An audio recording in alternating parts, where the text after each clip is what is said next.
Here's the 2.5 Notes Quadratic Equations. This is page 1. We want to solve equations a whole lot of different ways. We're going to look at solving quadratic equations. We're going to start by solving by factoring. And so what we are going to do is start with example 1, part A. The only way to get y squared is y times y. Only two things that I can multiply to get -6 that are 1 apart are 3 and 2. This minus y here lets me know my 3 is going to be negative. My y is going to be positive. A quick check, I get y times y, which is y squared, plus 2y from our outside two terms, minus 3y on our inside two terms. That gives me a minus y. And then -3 times 2 gives me the -6, so we are good. We have to make sure before we factor that this is set equal to 0, because the only way to get 0 is if one or the other factor is 0. I'm going to set both of those equal to 0 and solve, and I get y equals, my negative, +3, or y equals -2. B, a little more complex. I got 3w squared minus 19w minus 14. It's really not as bad as it looks. I'm going to start with the 3w squared. The only way I can multiply two terms that have a w in them and get 3w squared is 3w times w. I need, 14 times 3 is 42. That's going to be way too big. Times 1, 3w, 14w, not small enough, or not big enough. So I'm going to try 7 and 2, and I'm going to throw them in here this way. 3w times 7 gives me 21. 2w in the middle. That's going to work. So I get 3w plus 2 times w minus 7 equals 0. I'm going to set each of those factors equal to 0. And solve, we get w equals -2/3, or w equals +7.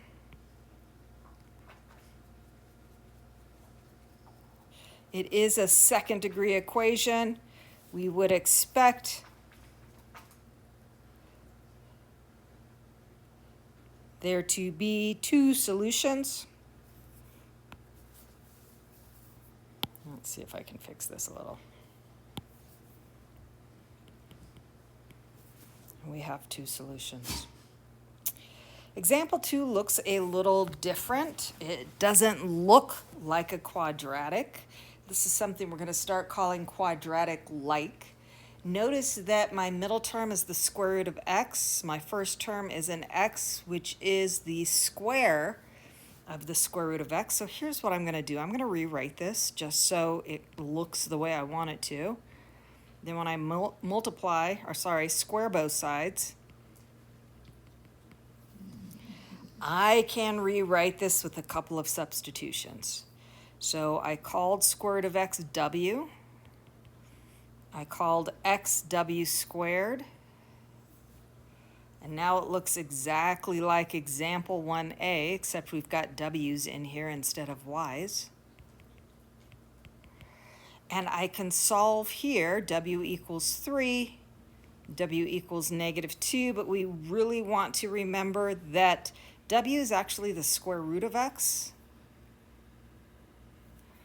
So w equals square root of x, which equals 3. Square root of x equals 3.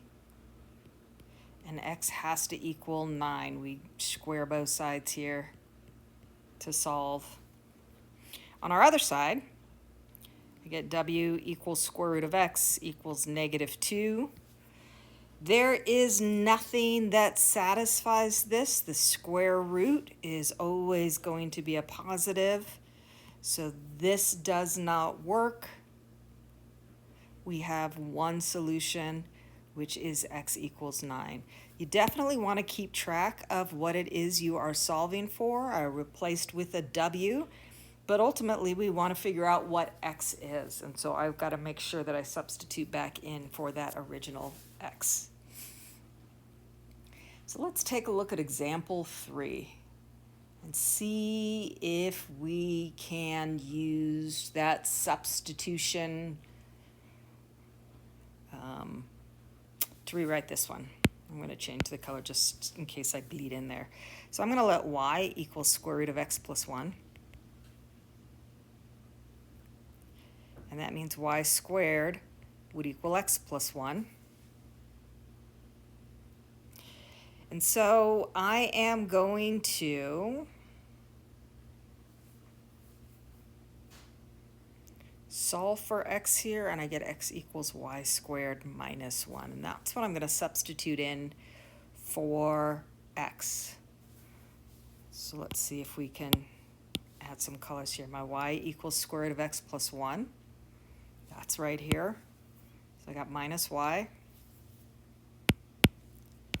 My x equals y squared minus 1. There's my x.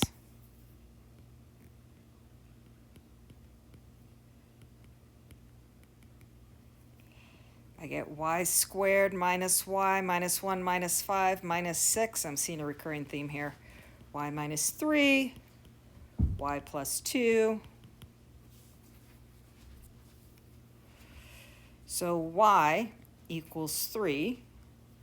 Y also equals the square root of x plus 1. So 3 equals square root of x plus 1. We're going to square both sides. I get 9 equals x plus 1 and x equals 8.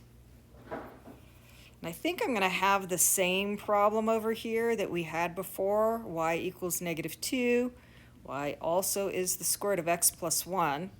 So I get square root of x plus 1 equals negative 2, and that is not a possibility. So our only solution here is x equals 8. Let's take a look at example 4. Example 4 is also quadratic-like because m to the 4th is the square of m to the 2nd. So I'm going to put it over here. Let x equal m squared, and then I square both sides. And I can rewrite this as x to the 2nd minus 3x minus 4. I can factor that. Minus 4 plus 1. So I get x equals 4 and x equals negative 1.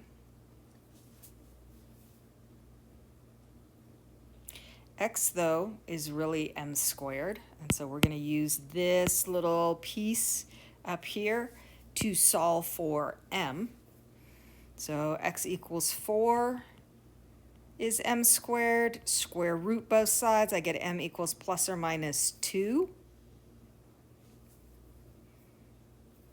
I get negative 1 equals m squared, which I cannot solve over the reals, but if I am looking for solutions over the complex numbers, then we can add in that plus or minus 1. So we got m equals plus or minus 2 over the reals. And then we can add in m equal plus or minus 1 over the set of complex numbers.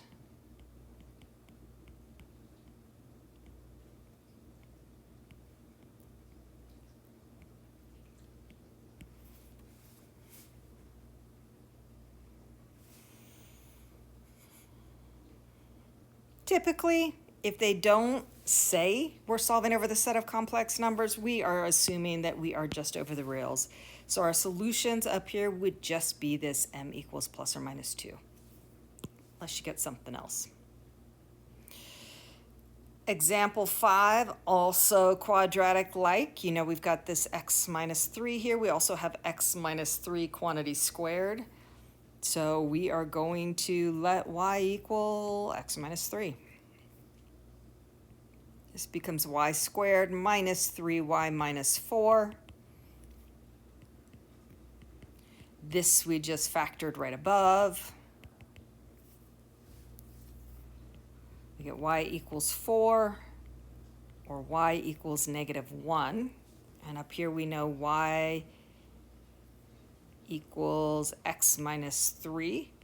And so let's take a look at this y equals 4 part. I get 4 equals x minus 3. Add 3 to both sides, and x equals 7. I get y equals x minus 3 again. Y equals -1. -1 equals x minus 3. We add both sides. Add 3 to both sides, and we get x equals 2. And the last one, x to the 2/3 minus 5x to the 1/3 plus 4.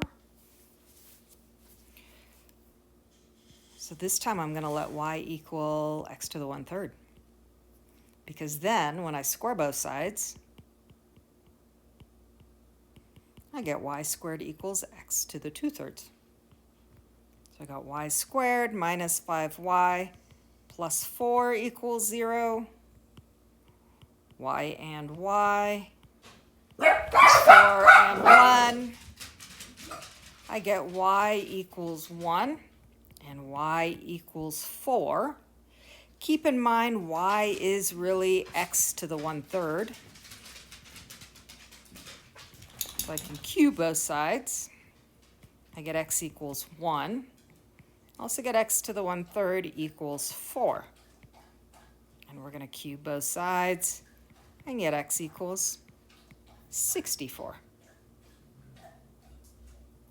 Kind of quick through these. You can always slow it down, replay something, and ask me questions if you still have them.